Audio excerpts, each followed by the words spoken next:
sih seharusnya udah bisa sih. eh Kayak aku beberapa masukin query-nya itu kayak nggak muncul gitu sih. Aku nggak tahu salah atau benar. Oke, oke. Oke, oke. Nah, sebenarnya memang ada beberapa yang salah di sana. Cuma let's address that today ya. Oke, teman-teman. Bentar. Share screen dulu.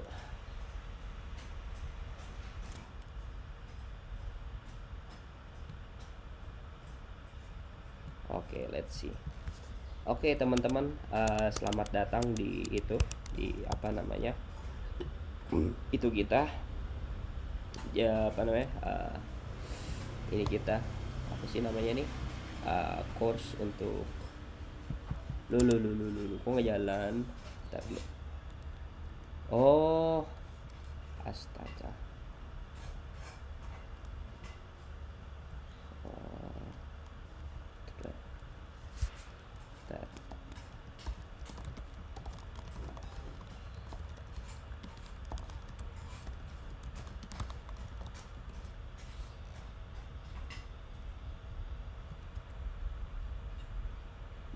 Nggak ada yang berubah. Ya udahlah, gini aja.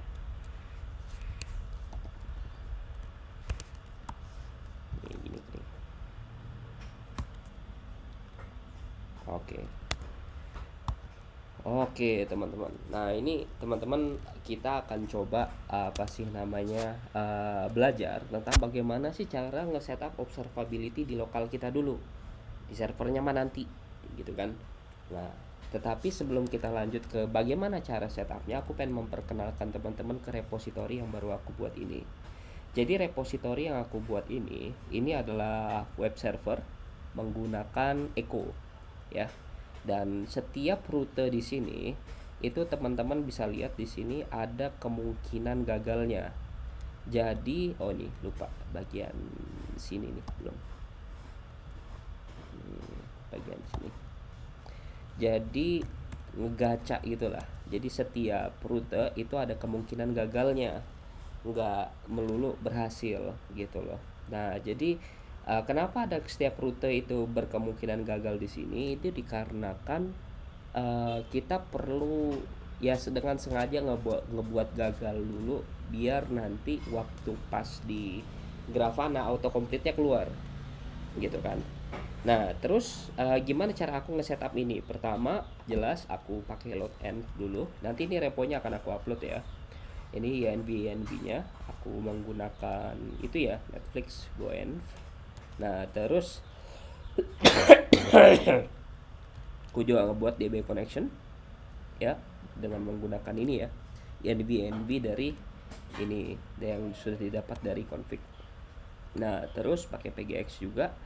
Terus ini service-servicenya ya, service-servicenya sesederhana ngelakuin query. Ya sebenarnya lakuin query di itu ya, di apa sih namanya? Di repo, tapi aku pengen cepet aja di sini. Nah, terus di sini ada baru nge-start echo-nya. Nah, di sini teman-teman perhatikan aku ada Echo Prometheus middleware. Aku ada bikin middleware di sini. Dan di sini middleware-nya dia itu akan ngambil, oh ini seharusnya bukan status ya. Ada nggak status code? Oh, statusnya cuma int doang. Ya udah, nggak apa-apa. Nah, jadi dia itu akan ngambil ini apa namanya, akan ngambil setiap request dan responsnya apa aja, dan dia akan ngerekam itu ke HTTP request from. HTTP request from itu dia ngambil URL path request itunya apa. Habis itu, oh ini seharusnya jangan HTTP text status bro, nanti aku update deh. Seharusnya jangan HTTP text status, seharusnya ya status aja. Ini INT kan, ya udah tinggal di convert menjadi string. Nah, berarti exampleku ada yang salah tuh di situ. Nah, jadi dia akan ituin string. Ya udah nih, quick fix deh. Nih. Kok nggak tahu apa sih namanya? Ikutannya aja fmt sprint f. Habis itu di sini pakai dolar. Golang tuh gitu ya. Dia tuh kayak maunya tuh kalau kamu convert integer ke string tuh pakai sprint gitu. Dah gitu. Nah, jadi dia akan apa lagi error nih? V seharusnya, sorry. maaf. Oke. Nah, dia akan merekord path-nya apa, metodenya apa, dan statusnya berapa. Dan dia akan men-observe dari request awal masuk sampai keluar itu kira-kira ngambil berapa waktunya. Dan itu sudah kuset di sini ya. Jadi di HTTP request from dia akan kita menginisiasi, dan juga dari sini ya, ini udah selesai, aku ada bikin semacam namanya docker file. Nah, docker file ini itu harus disesuaikan dengan project kita ya tentunya ya. Kayak misal contoh aku naruh main.go-nya di cmd main.go, maka otomatis aku harus ngambil ini di cmd main.go. Jangan sampai salah. Kalau misalnya teman-teman naruhnya di root directory, maka nggak usah pakai cmd, langsung aja pakai ini gitu ya. Jadi bebas. Nah, dan juga kalau misalnya teman-teman pakai cmd main.go, nah ini di bawahnya ini seharusnya nggak usah sih, karena ini dia akan mengoutput otomatis ke dalam folder cmd main, atau ya kayak gini juga sebenarnya nggak ada masalah sih sebenarnya kayak gini. Oke, nah sekarang ketika udah, ntar ya ini aku update dulu tutorialnya biar nggak lupa. Kalau misalnya lupa takutnya itu cuy, takutnya malah nggak keganti-ganti. Ini kan orchestration, habis itu mana bagian dockernya, panjang banget aku bikin guide. Nah ini dia nih. Nah ini, dan juga di sini juga pakai app main. Iya, tambah titik, lupa. Nah dia pertama yang di atas ini akan ngapain sih sebenarnya? Dia itu akan nge-build, nge-compile aplikasi kita dengan menggunakan image dari Golang versi 1.22 gitu. Nah terus ketika udah, dia akan set bordernya kayak cmd gitu. Nah terus abis itu dia akan copy semua yang ada di project kita ke dalam folder app ini dan melakukan compile. Nah minus w ngapain? Minus w itu adalah verbose, jadinya dia ngeluarin semua log yang terjadi di saat build. Minus strip o itu outputnya kemana ya, outputnya kita set ke main ya. Mainnya akan diletakin di mana? Nanti di dalam app/main gitu. Nah terus ngambilnya dari mana? Ngambil main.go nya, initial filenya, yaitu ngambil dari cmd main.go gitu. Nah ini baru step 2, kita ngambil dari Alpine. Kenapa ada pakai step-stepan gini sih Mas Nanda? Karena konsistensi jawabannya teman-teman. Jadi pertama kita memastikan bahwasanya Golang ini akan jalan di versi 1.22 aja gitu. Meskipun di lokal bisa jadi 1.23 atau 24. Tapi kita misal contoh servernya hanya mau pakai 1.22 aja gitu. Bentar ya. Oh ya. Nah, 1.22 aja. Maka kita menjaga konsistensi menjaga konsistensi versi Go yang ada di nanti server nantinya. Nah, terus waktu pas udah kayak gitu, nah dijalankan dengan menggunakan Alpine. Ini sebenarnya jangan latest sih sebenarnya ya, baiknya sih sebenarnya kita cari dulu Alpine image di Docker. Kita cek versi berapa gitu kan. Ya as a good practice sih sebenarnya paling bagus yang ngambil dari yang aman ya.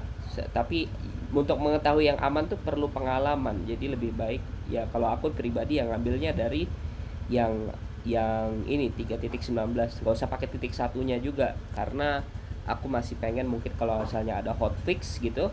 Nah aku mau image-nya tetap auto update gitu, karena yang 3 ini major release, yang ketiga ini adding features biasanya, yang titik yang terakhir ini baru itu namanya bug fix atau hotfix gitu kan.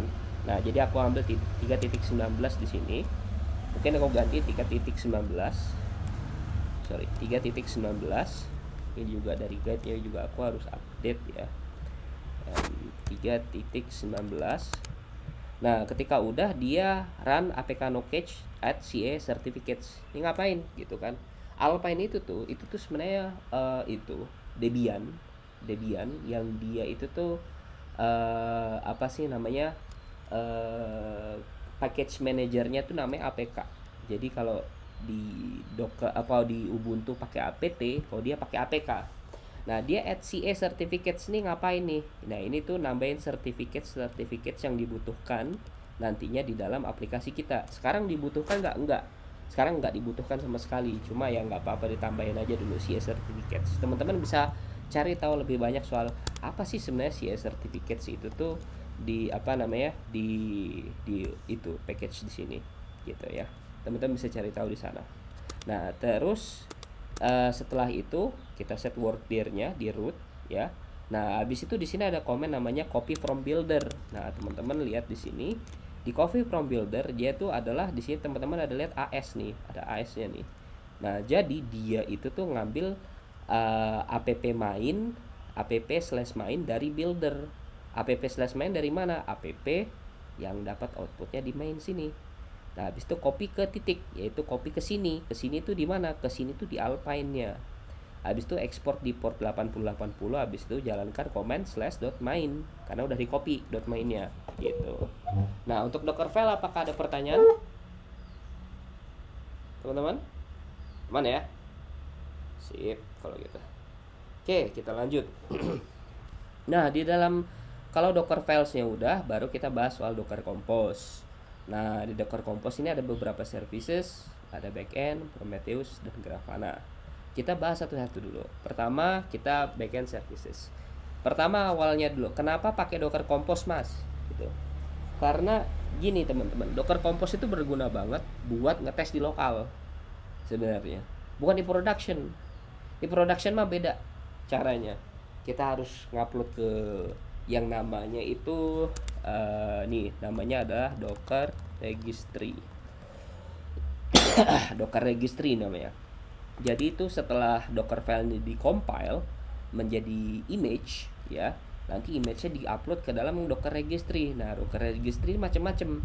Ada Docker Registry yang dari Amazon, yaitu Amazon ECR.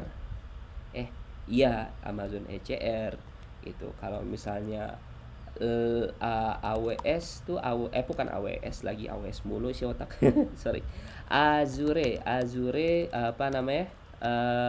Registry. Nah, ada Azure Registry, Container Registry, habis itu juga kalau di apa sih itu namanya? GCP ya dia pakai nama Registry juga. Nah, Amazon doang nih suka bikin nama sendiri, emang aneh-aneh bener. Kok S3 gitu. Ya udahlah. Oke, jadi setelah itu, nah biasanya tuh orang-orang tuh setelah ngambil dari Dockerfile, dibikin image-nya, habis itu diupload ke ECR. Dari ECR di-pull sama salah satu service di sini di Amazon dan kemudian dijalankan, gitu kan. Nah, cuma apa sih namanya? Itu kan ribet ya, gitu kan. Tapi biasanya kayak gitu, biasanya yang dilakukan. Jadi teman-teman anggap Docker Compose ini tuh bukan sebagai kayak apa deploy itu wajib pakai Docker Compose. Tidak, deploy tidak wajib pakai Docker Compose. Deploy wajib pakai Dockerfile, tapi tidak untuk Docker Compose. Docker Compose itu hanya cara biar kita bisa ngeran semua orkestrasi database atau apa-apa hal ini menjadi satu config file yang bisa kita jalankan di lokal. Begitu, teman-teman. Oke. Nah, di sini teman-teman lihat di sini ngambil dari DB name, DB host, DB port, apa segala macam. Dia udah ngambil semuanya dari INV ya, yang ada di sekitarku. Loh, kenapa pakai INV yang ada di sekitarku? Kenapa tidak pakai .env gitu? Karena that's a good practice ya, good practice untuk membuat INV itu ada di sekitar kita. Toolnya banyak untuk apa namanya, untuk membuat INV itu ada di sekitar kita. Teman-teman bisa pakai yang namanya direnv. Nah, pakai direnv bisa. Ada alternatifnya selain direnv. Habis apa namanya? Kalau teman-teman cari lihat alternatif itu ada banyak, ada autoenv, habis itu ada direnv, ada dirsh gitu kan. Itu tuh adalah sebuah cara biar kita bisa ngeset environment variable tanpa pakai .env gitu kan.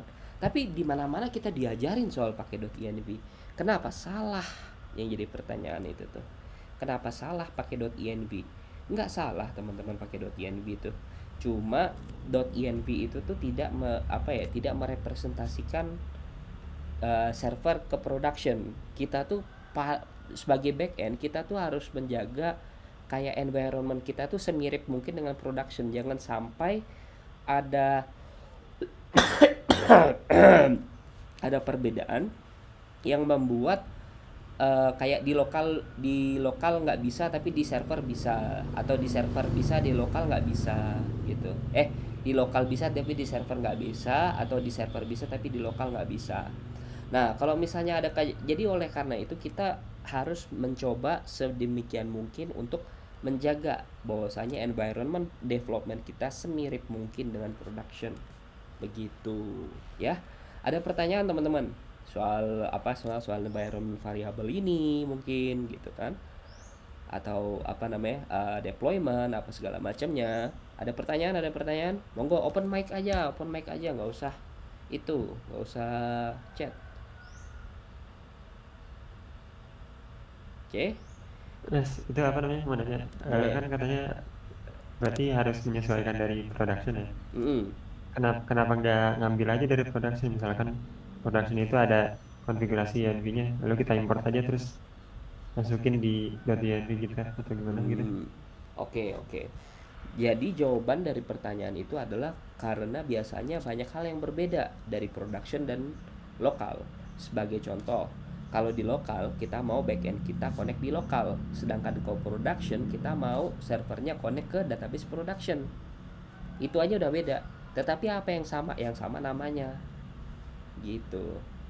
Jadi yang kita lakukan bikin apa sih namanya, bikin migration file, habis itu bikin docker file, habis itu bikin envrc atau auto env gitu kan.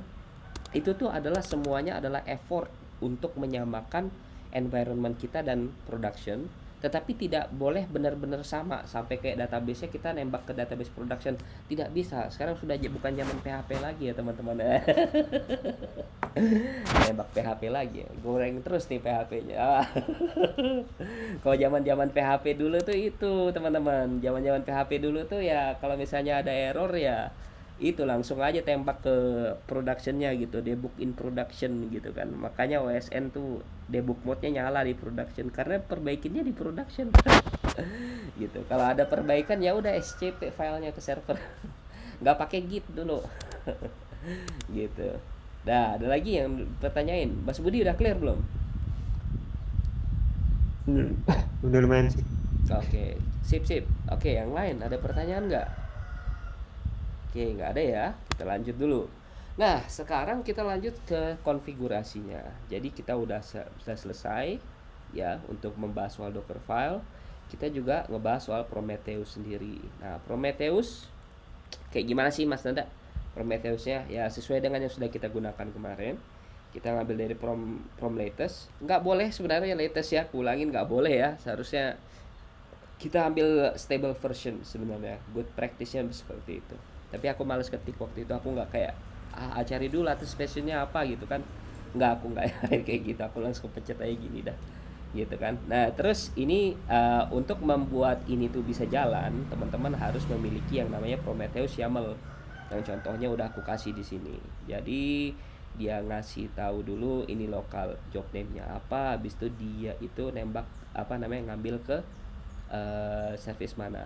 Ingat, komunikasi antar services yang terjadi di Docker Compose itu melewati yang namanya host Docker internal ya.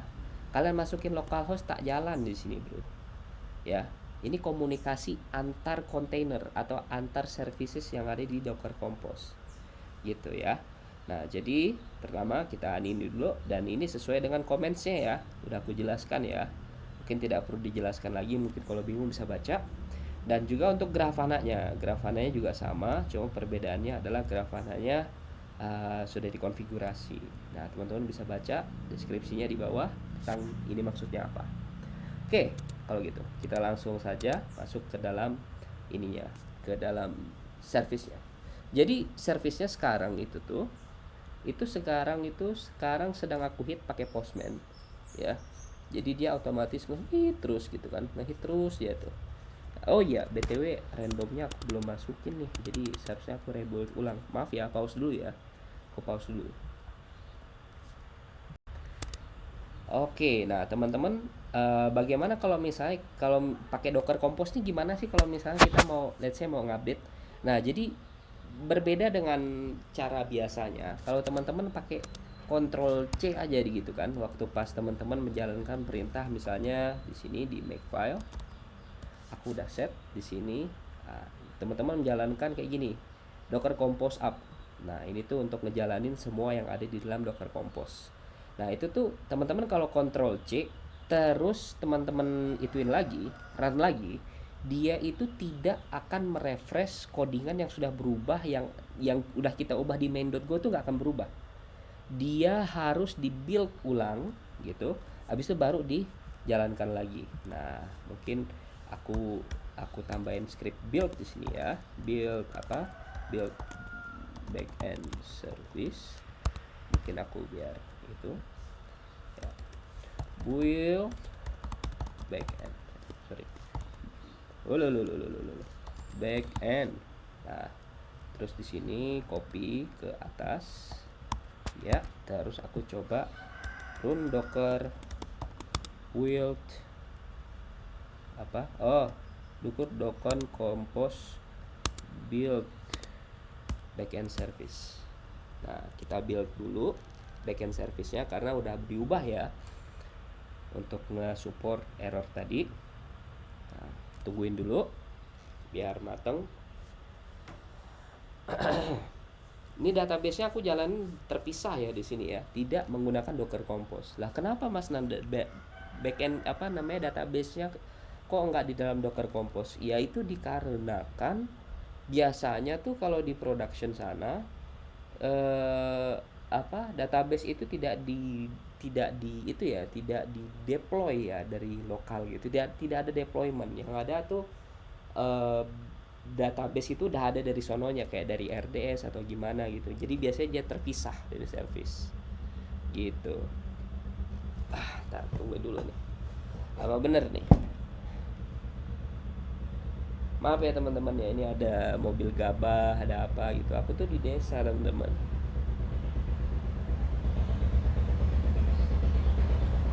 Mobil giling padi.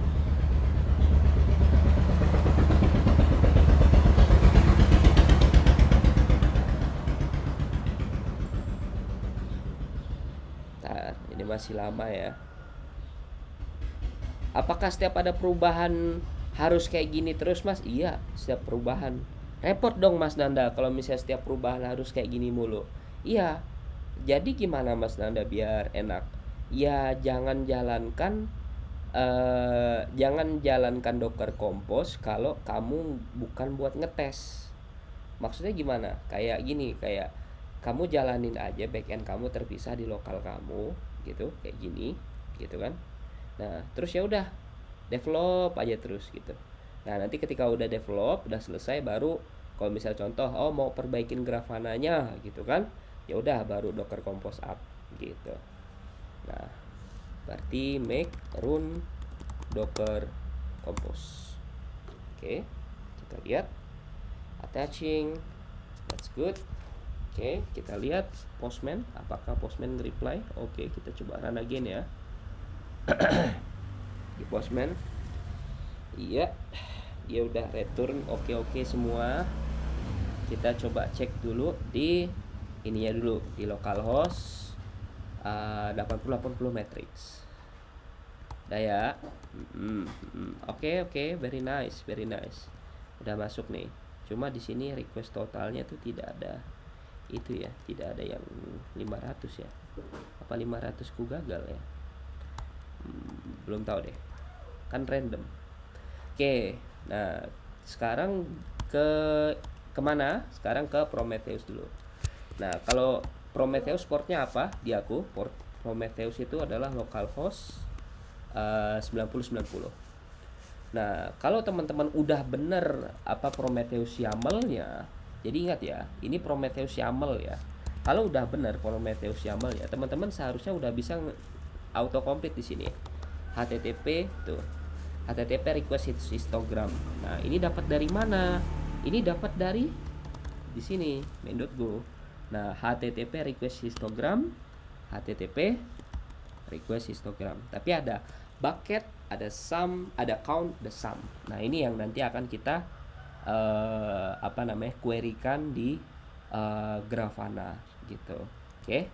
Jadi kalau teman-teman mengalami masalah, Mas autocomplete saya nggak keluar gitu, coba cek dulu apakah metriknya beneran kerekam ke sini dan namanya keluar di Prometheus dulu. Oke. Nah, sekarang kita baru ke Grafana nih. Ke Grafana kita teman-teman bisa masukin localhost 8080 3000 ya. Nah, waktu pas di 3000 teman-teman harusnya awalnya diminta untuk login. Yaitu masukin aja admin. Habis itu nanti diminta untuk generate new username. Nah, itu bebas.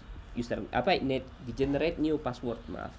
Nah, itu bebas passwordnya mau apa. Aku sih admin lagi aja karena ini di lokal ya. Nah, teman-teman harus pertama ngecek dulu di bagian data sources. Ada nggak nih? Nah, mungkin biar kita real aja ya. Ini aku hapus dulu. Aku hilangin semuanya dulu. Nah, kita mulai dari nol. Ya, setelah login ya. Ini juga data sourcesnya, yang ini juga aku hapus. Gimana cara yang hapusnya? Oke, coba di delete. Ya. Nah, nggak ada data source. Add data source, pilih Prometheus. Kalau misalnya tidak ada Prometheus, cari di sini prom. Nah, ada nanti di search barnya. Oke. Nah, namanya ini yang harus diingat nih. Namanya nggak boleh ganti. Harus ini atau ya serah, namanya bebas. Tapi aku biasanya biarin aja namanya gitu kan, kayak gini gitu. Nah, terus URL-nya apa? HTTP. Ingat ya, karena ini container service antar service. Jadi kita harus mengarahkan connection ini ke Prometheus-nya dengan cara memasukkan host docker internal portnya 9090. Nah, terus coba kita jalankan save and test, sukses gitu kan.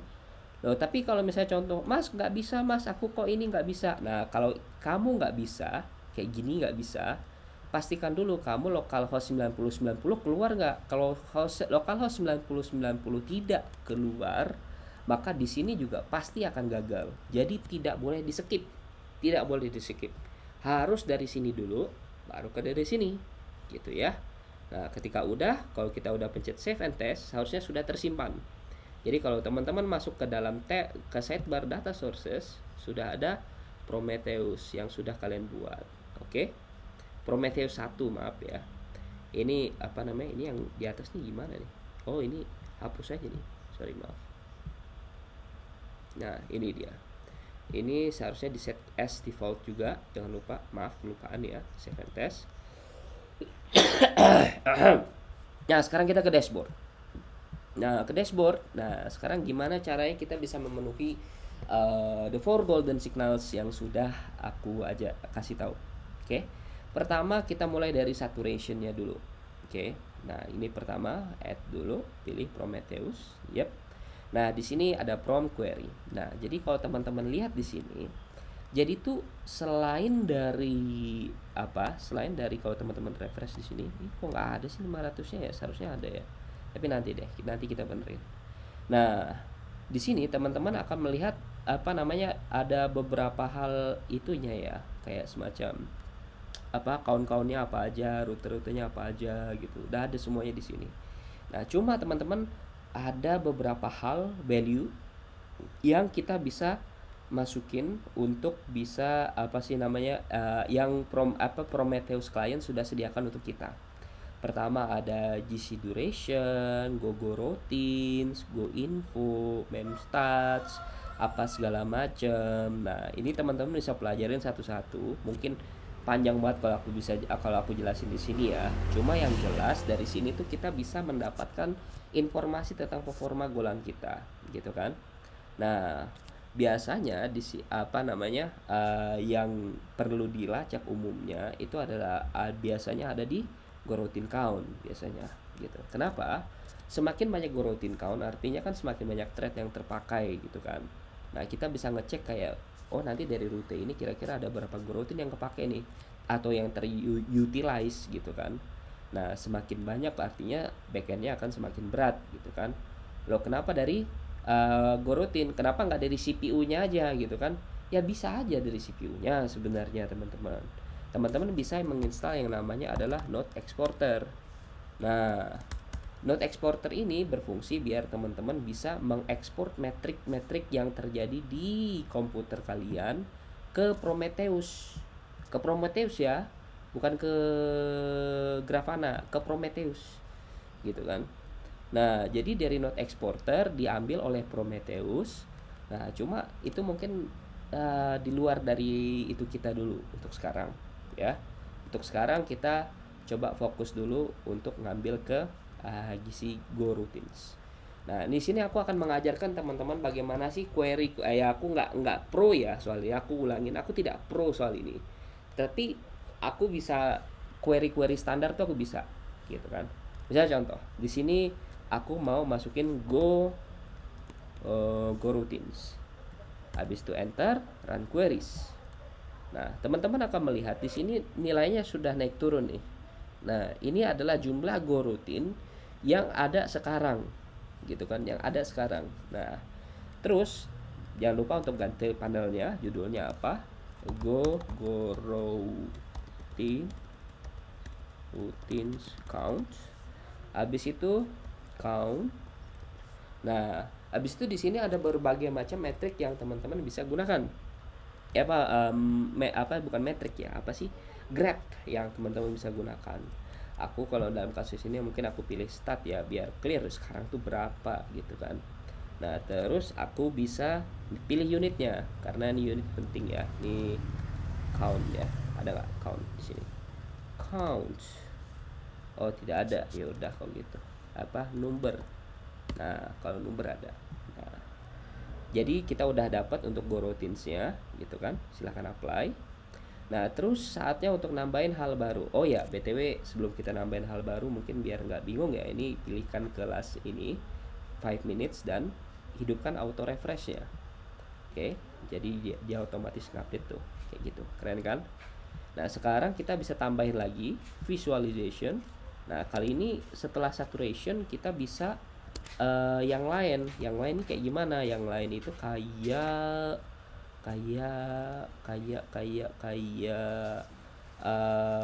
mungkin traffic dulu deh karena yang errors nih 500-nya masih belum kelar nih. Nah, jadi dari sini teman-teman kita bisa menghitung kira-kira berapa request yang masuk, jumlah request yang masuk. Nah, di sini aku akan menjelaskan soal HTTP. Nah, ada bucket, ada sum, ada count. Nah, bedanya apa? Nih ya. Count itu adalah jumlah metrik yang dihitung kayak berapa kali masuk, kayak yang dihitung masuknya gitu kan.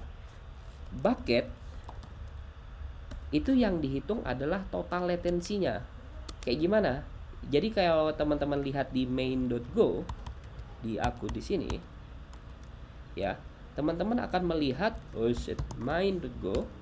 Teman-teman akan melihat di sini kan aku merecord waktu ya di sini ya. Nih di parameter ketiga aku status observe. Habis itu apa gitu kan. Ini salah bro. Salah aku. Sorry. Ini frame ini iya koma. Oh, aku salah. Hahaha, maaf ya teman-teman. Ulang dulu. Nah. Bener gak ya? Coba. Oh, aku benar, maaf, aku itu gelagapan. Nah, jadi teman-teman lihat di sini ada observe kan.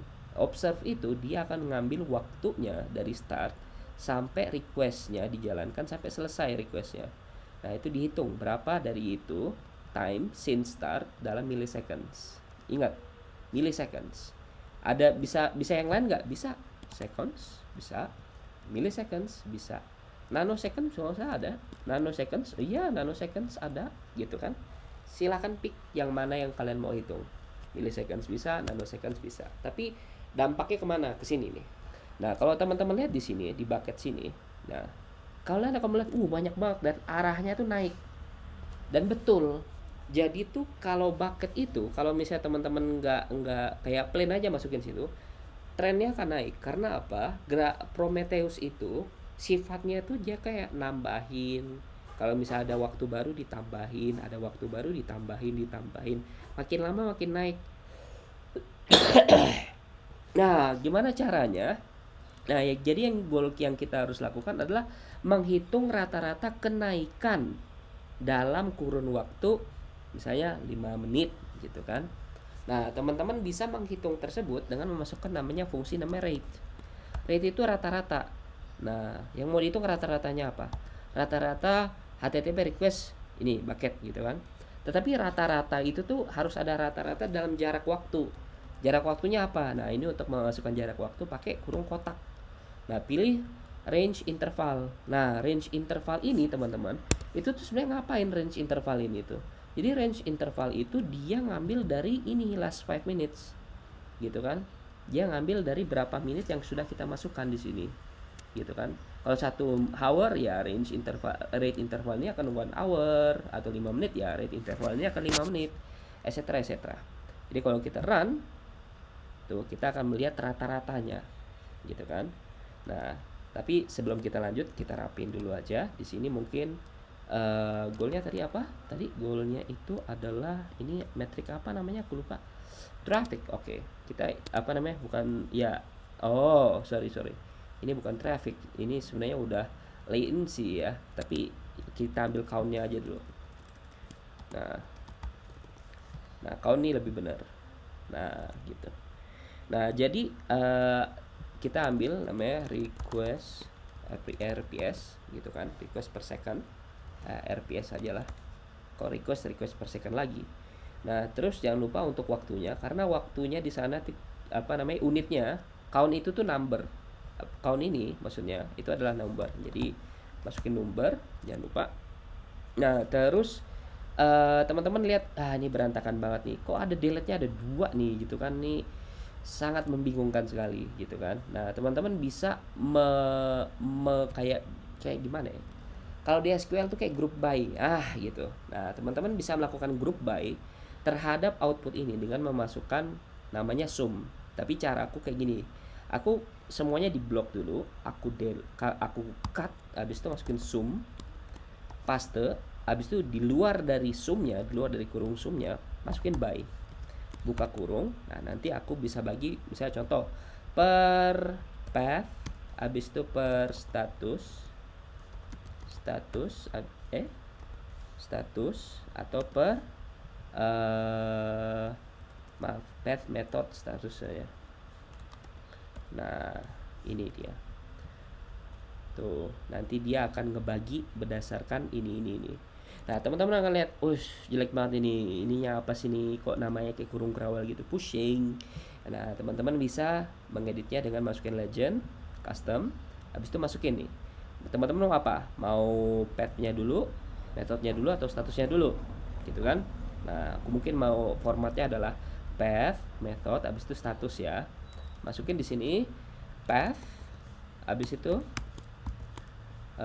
method, habis itu status. Oke. Nah, habis itu jangan lupa untuk di-run queries-nya. Tuh, kita lihat sudah rapi. Dan ini sudah request per udah request rata-rata ya, bukan per second ini sebenarnya.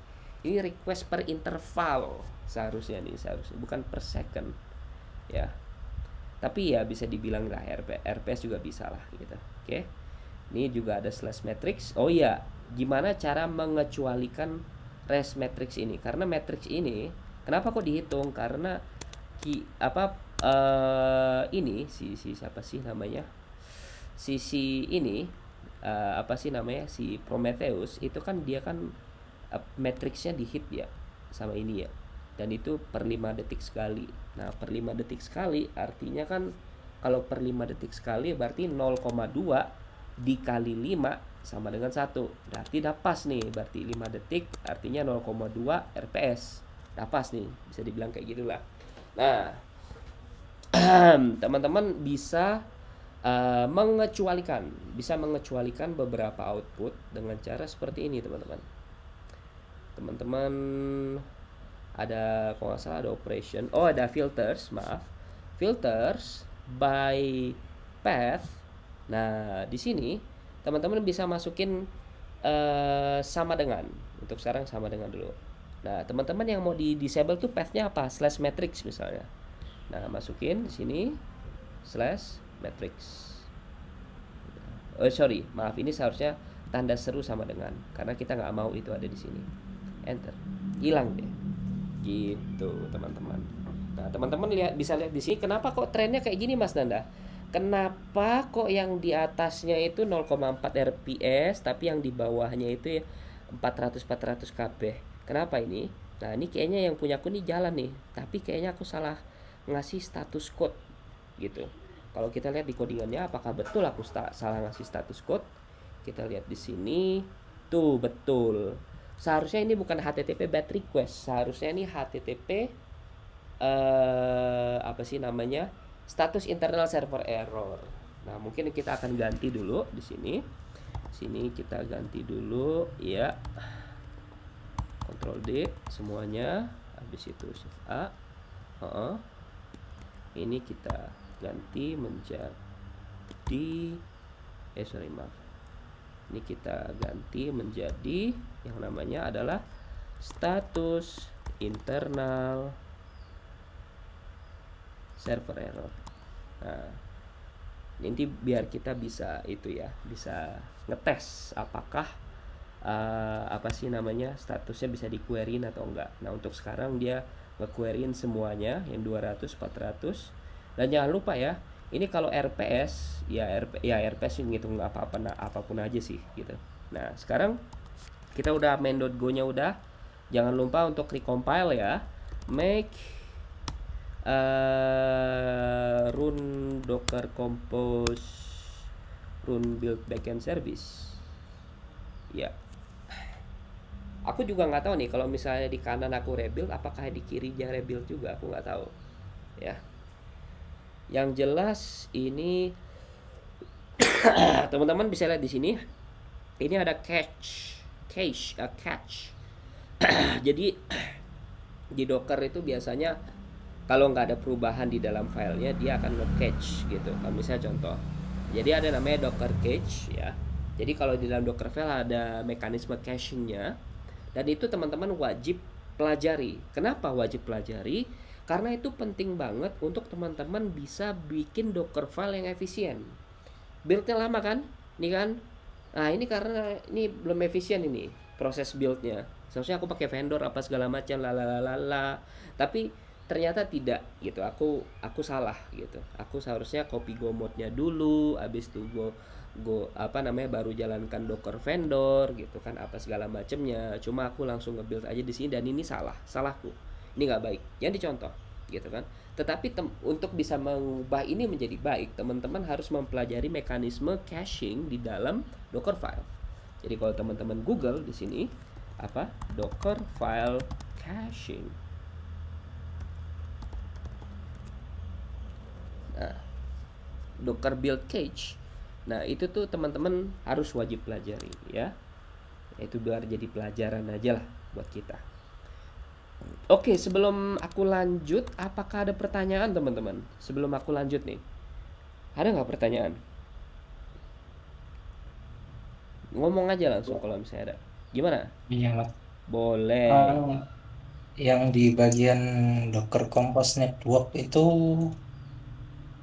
bedanya kalau pakai nama service .2 port sama Docker internal host Docker internal itu apa ya? Di mana? Di Docker file ya? Docker Di Compose ya? iya. Oke. Di Prometheus-nya config-nya juga kayak gitu kayaknya. Oke, di sini apa namanya? Kalau kita buka Prometheus YAML kiri dan kanan, yang kamu bingungin apa? Yang di line 7 di kanan Iya, itu kan sama. ada host.docker.internal terus port backend-nya. Kalau misal host.docker.internal itu diganti nama service jadi backend .28080 itu ngaruh nggak ya? Aku nggak Soalnya tahu jawabannya. work Aku nggak tahu, Di aku belum tempatku coba. makainya gitu. Oh gitu Oh, ya. Kalau bisa ya dicoba aja. Aku belum coba sebenarnya itu tuh. Aku belum coba. Belum terbiasa sih soalnya jarang pakai Docker Compose sebenarnya jujur ya. Jadi kurang explore aku. Gitu kan. Ya skill issue. Sorry. Nah, jadi kalau bisa ya bagus ya. Maksud kamu kayak Docker host Docker internal ini bisa kita ganti dengan nama service-nya seperti backend gitu ya. iya. Nah, tapi aku tidak tahu. Aku tidak tahu itu works Hmm. atau tidak. Tapi kalau itu works buat kamu nggak apa-apa. Oke? Dan Aku teman-teman juga baru tahu wajib. pakai yang Gimana? cara ini, makanya baru lihat pakai cara yang gini, makanya Oh, kirain baru ada lihat. bedanya. Mhm. Tapi BTW it's an interesting choice ya karena itu artinya apa namanya kalau dengan nembak nama nama servisnya langsung, kalau misalnya kita ada dua servis yang portnya bentrok, kita bisa kayak membedakan kita mau connect ke servis yang mana dengan menyebutkan nama servisnya aja. Meskipun ada dua servis yang portnya sama gitu. Tapi ya port banyak sih ngapain. Ya mungkin Iya. lebih enakan pakai pakai service name kali ya gitu. Oke, nice info Yuanda, thank you ya. Masih Mas. Oke, udah nih. Oke, sekarang kita coba apa namanya jalanin ulang ya. Oke, ini udah. Apakah di postman-nya? Oke, postman-nya sudah jalan ya. Kita cek dulu di sini. Habis itu kita apply dulu. Jangan lupa. Ya, kita coba refresh. Oke. Apakah dia sudah mengeluarkan 500? Iya, dia sudah mengeluarkan 500. Nah, sekarang kita bisa masuk ke yang namanya adalah alerting. Jadi dari alerting ini kita bisa nge-get request status yang 500 berapa gitu kan. Nah, jadi teman-teman silakan add visualization. Habis itu jangan lupa yang dihitung adalah count-nya, cuma dispesifikasikan berdasarkan request yang 500. Oke.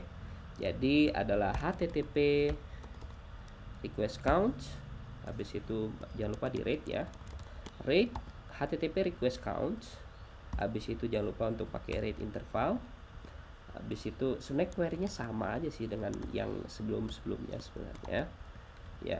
Habis itu ada by-nya juga, ada by-nya. Habis itu ada method path status st. Nah, sebenarnya sama aja sih, cuman perbedaannya dia tuh ada filter. Nah, filternya ada di mana nih teman-teman? Masuk ke builder, habis itu masukin filter by status. Nah, statusnya biasanya keluar tuh 500 run queries, tuh keluar 500 doang gitu. Nah, di sini kita bisa melacak respon-respon yang 500 itu berapa. Nah, ini jangan lupa untuk provide custom name ya. Mungkin di sini pakai namanya sama ya. Path, habis itu method, habis itu status. Ya statusnya 500 gak sih? Ya udahlah. Nih, ini run dulu queriesnya. Oke, udah keluar nih 500-nya. Dah, dengan ini aja kita udah tahu kayak alerting itu kayak gimana. Jadi setiap ada 500 kita bisa diberitahu lah. Nah, gimana cara ngasih taunya? Nah, ini teman-teman harus dalamin di bagian alert, di dalam tab alert ini. Nah, jadi di tab alert tuh teman-teman bisa kayak semacam tambahkan kayak semacam, oh aku mau dikasih tahu via Telegram gitu kan. Oh, aku mau dikasih tahu di Slack atau di Discord gitu. Kalau misalnya ada servernya error. Nah, teman-teman bisa di add new connection saja. Nggak tahu ya connections atau gimana ya cara nambahinnya ya. Cuma yang jelas teman-teman bisa menambahkan alerting ya. Kalau misalnya ini misalnya contoh ada error di apa sih namanya di sini gitu. Nah, jangan lupa di sini apa namanya tambahin 5xx gitu kan. Tapi oh ya BTW teman-teman bisa loh nambahin kayak gini nih. Ini kan teman-teman balikin ke code. Nah, di sini kan udah ada sampai ini. Nah, ini teman-teman bisa tambahin pakai squiggly lines kayak gini. Nah, habis itu tambahin 5 dan queries. Kok gak mau bintang-bintang kah? Ntar, aku lupa deh. Oh nggak bisa ya. Wildcard itu tuh kalau nggak salah di mana ya, 5 ya, 500 kali ya. Ntar dulu, response class harusnya, sebentar ya. Grafana wildcard.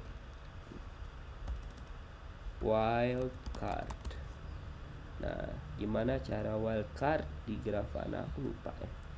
Kalau nggak salah teman kantorku ada yang pakai wildcard, cuma aku lupa gimana caranya itu. Coba kita masuk ya. Gimana cara pakai wildcard di sini? Oke, pakai squiggly lines. Pakai titik apa, bintang. Ya benar, pakai titik bintang, lupa aku. Titik bintang, bro. Nah ini juga bisa. Jadi teman-teman bisa kayak ngambil semua request yang berawalan status code-nya berawalan 5 gitu. Nah itu tuh bisa gitu. Atau teman-teman mau ambil yang berawalannya 2 gitu. Nah itu juga bisa gitu. Dalam kasus ini aku kasih 500 ya, 5 bintang karena ada 5.2 nantinya yang akan dikeluarkan oleh web framework itu sendiri. Oke, di sini aku pasang 5xx ya. Terus di sini juga seharusnya itunya number ya. Apa sih namanya? Unitnya number seharusnya. Number. Nice. Apply. Dah. Nah, sekarang baru kita nge-comply ke yang terakhir, yaitu adalah traffic. Nah, traffic ini sebenarnya ya sederhana lah ya. Nah, mungkin kita bisa duplicate ya. Jadi ini bisa kita duplicate. Nah, cuma kita lihat dulu hasil dari duplicate-nya. Edit. Dan kita udah dapat. Nah, mungkin kita tidak pakai menggunakan histogram count lagi. Kita menggunakannya baru menggunakan yang namanya bucket. Karena bucket itu isinya waktu.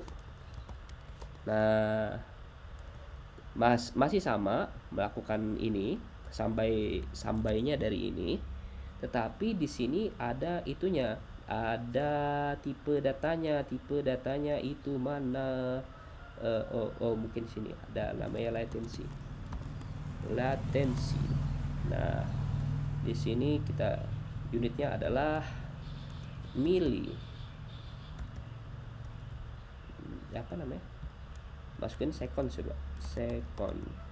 Ini ada milliseconds.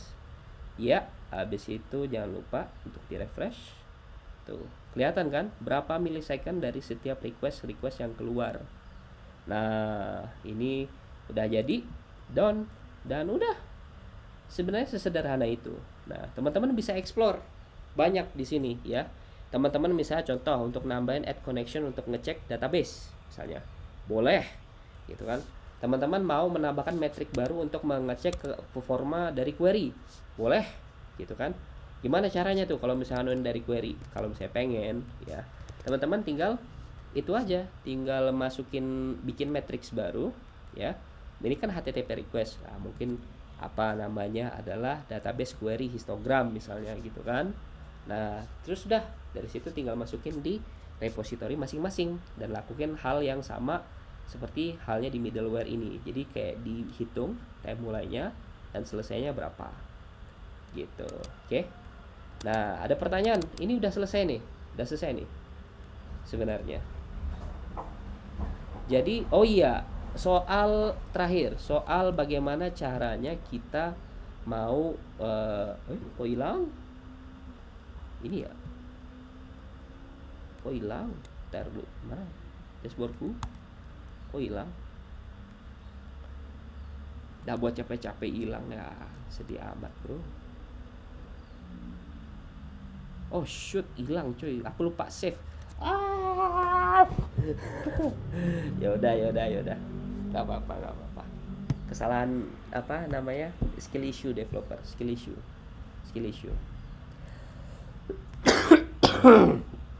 Oke, aku cobain tambahin satu aja dulu. Ntar di sini masukin rate apa namanya? Rate HTTP bucket. Habis itu di sini ngambil dari rate interval. Habis itu jangan lupa untuk zoomnya by. Habis itu apa namanya, path method sama status. Habis itu jangan lupa ini namanya latensi. Habis itu ini juga namanya yang di bawah tipe datanya jangan lupa adalah second, yaitu adalah millisecond. Oke, run queries. Oke, jangan lupa legendnya dipilih, menggunakan namanya adalah path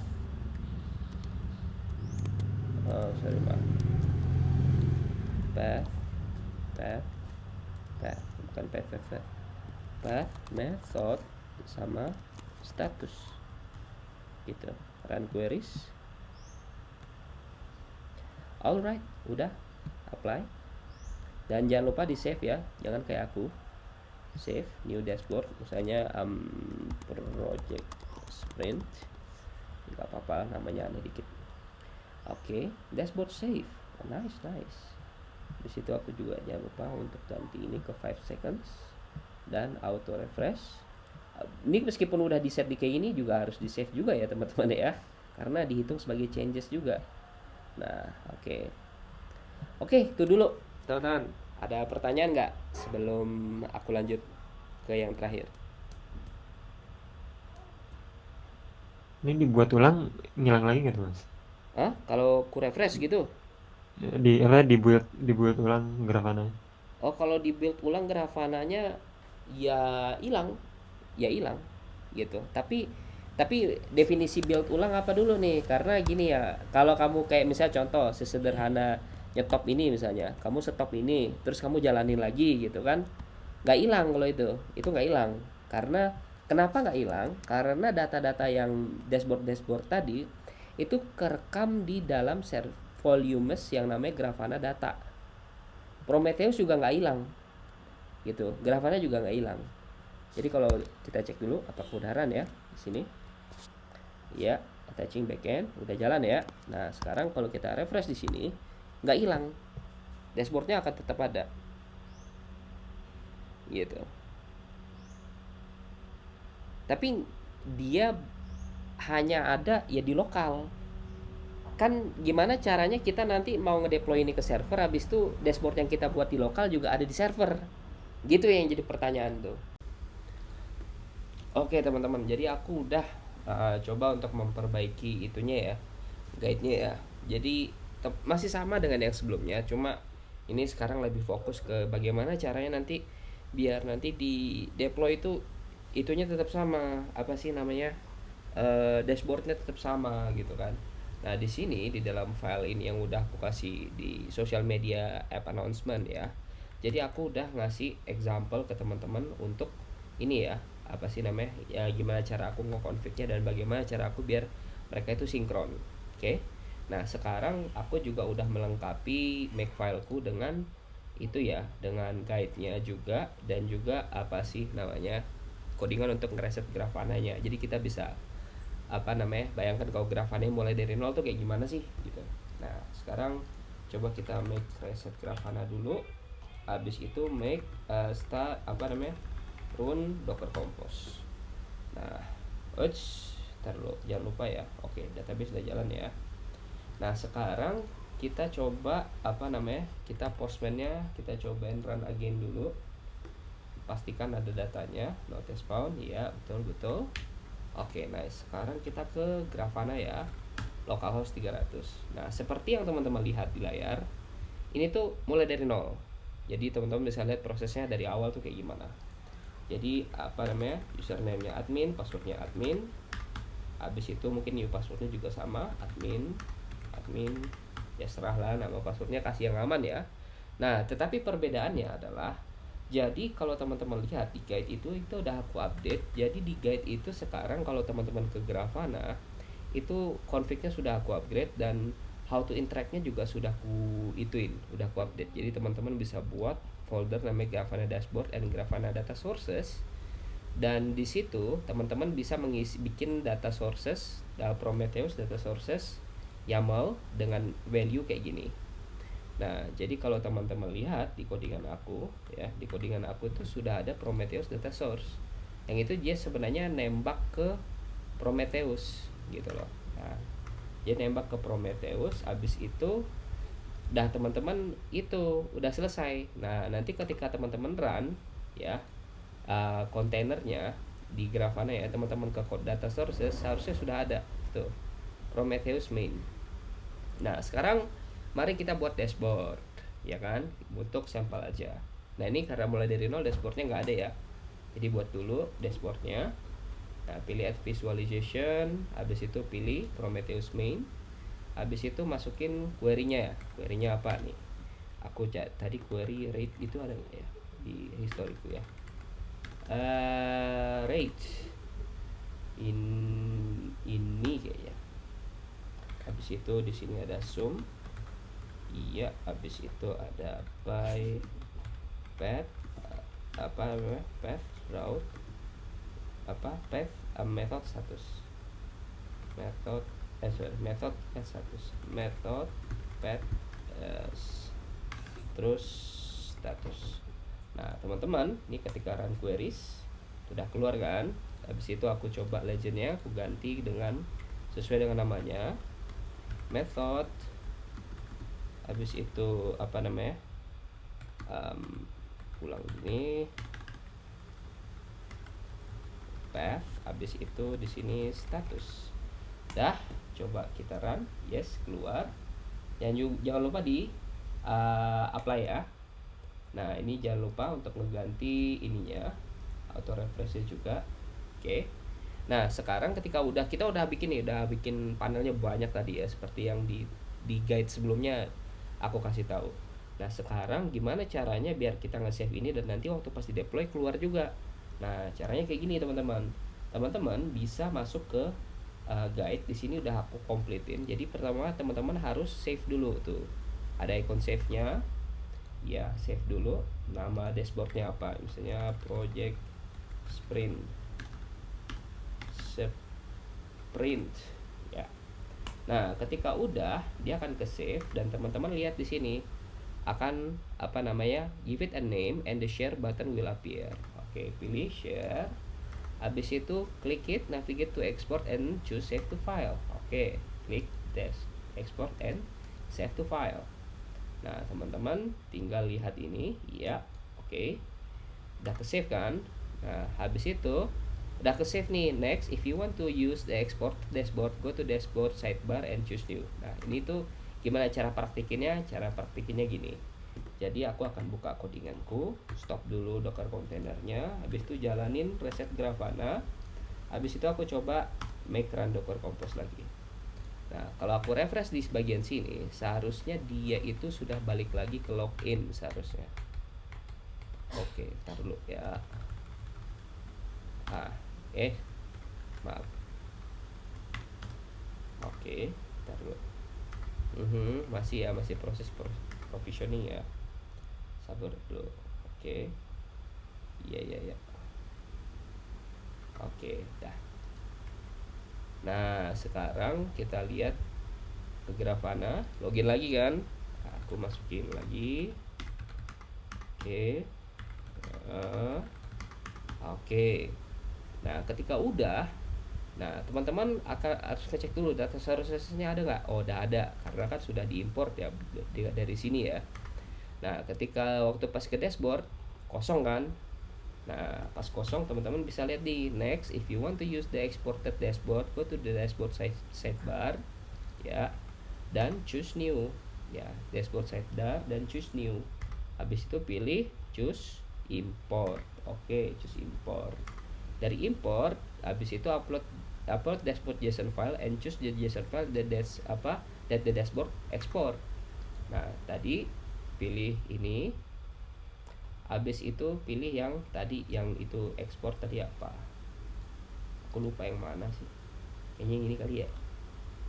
Coba today jam 9, today jam 10. Ini today. Kok nggak bisa diklik yang bawah? All files.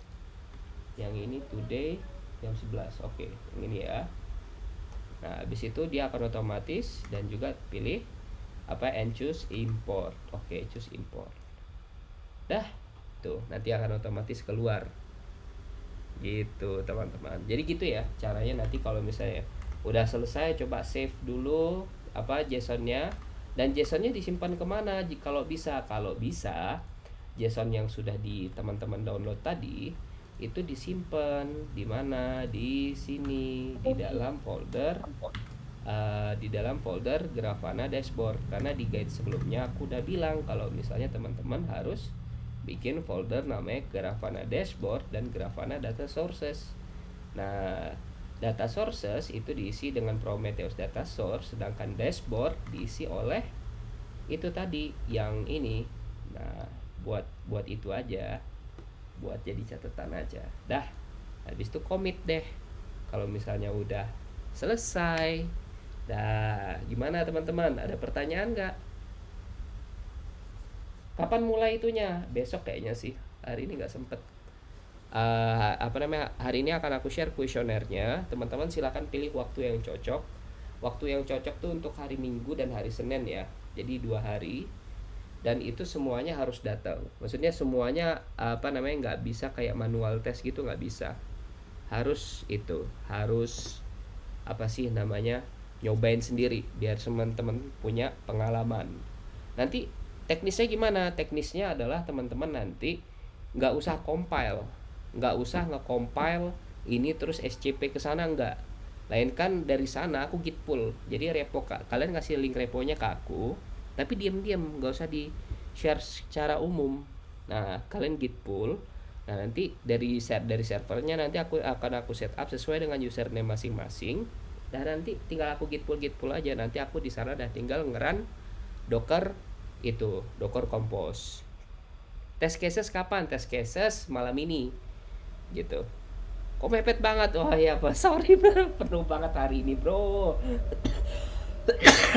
Tapi tenang kok, test casesnya ringan karena cuma ini doang gitu. Rutinnya nggak banyak. Ada lagi yang mau ditanyain? Tanya mas, Oke, gimana Reinhard? nanti yang di Grafana itu yang dimonitor apanya ya? Ini apa sih namanya yang Grafana yang monitor adalah ini Observability. observability udah ada nih, saturation, error, traffic, dan latency. Oke. Oke. Nah, kalian boleh loh nge-explore kayak misalnya contoh, aku nggak mau nih pakai Gogo Routine, aku maunya CPU-nya juga gitu kan. Ya udah silakan modify gitu. Bisa kok kalau misalnya kalian mau modify ini sampai ngeluarin CPU dari CPU dari Go Routine-nya, CPU dari kontainernya itu tuh bisa. Jadi teman-teman tinggal modifikasi itunya aja, apa sih namanya, Docker file-nya aja. Tapi ya itu kalau teman-teman mau ekstrim ya gitu. Aku nggak meminta untuk itu, gitulah. Ini bare minimumnya intinya. Ini bare minimumnya nih ada kayak gini nih. Ini bare minimum gitu. Oke? Ada lagi? Ada lagi yang mau ditanyain? Oke, nggak ada ya. Oke, kalau kayak gitu nanti video ini aku harus edit dulu dan nanti akan aku langsung upload deh karena ini urgent ya, biar teman-teman yang lain juga bisa langsung tahu. Oke? Itu aja teman-teman, terima kasih dan sampai jumpa ya. Pamit dulu ya. Ya, terima kasih mas. Iya. Lagi mas. Ya.